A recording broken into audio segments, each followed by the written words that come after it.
Reconciliation in Action is a multi-component project that serves as an extension to the First Nation, Métis and Inuit Studies program.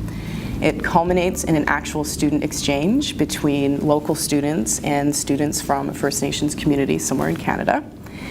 And that component of the project is facilitated by YMCA Youth Exchanges Canada, a federally funded reciprocal exchange program. The project also includes several peer and teacher education pieces, and in 2014 these included student-made lesson plans as well as Nations Magazine, which both center on current issues in First Nations communities and both of which were distributed widely across the board. And this project is called Reconciliation in Action because we believe that it is the recipe for bridging the social, cultural, and historical gaps between Indigenous and non-Indigenous people in Canada. And I'm hoping that this award will help us to make the program more accessible to Canadians. I like to think of us as having learned together. Staff, students, family members, community members.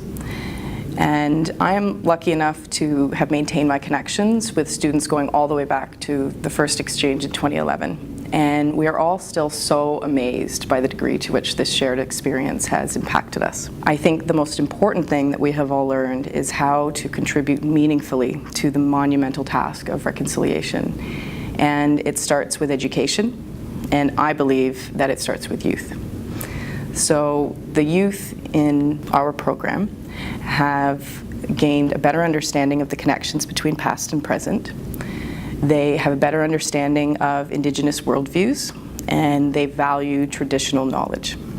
They know how to collaborate meaningfully, how to communicate effectively, how to resolve conflicts restoratively. They know how to listen with humility, especially when an elder is talking. And they understand what it means to be an ally.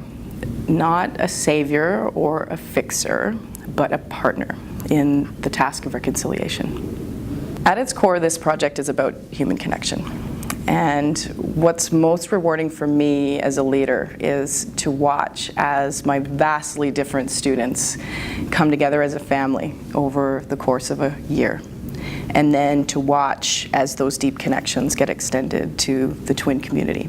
And as I said, not just members of the actual exchange, but the little kids in the community, and the elders in the community, and the parents in the community. This project has made us all better people. And it is such an honor as an educator to have that opportunity to facilitate that.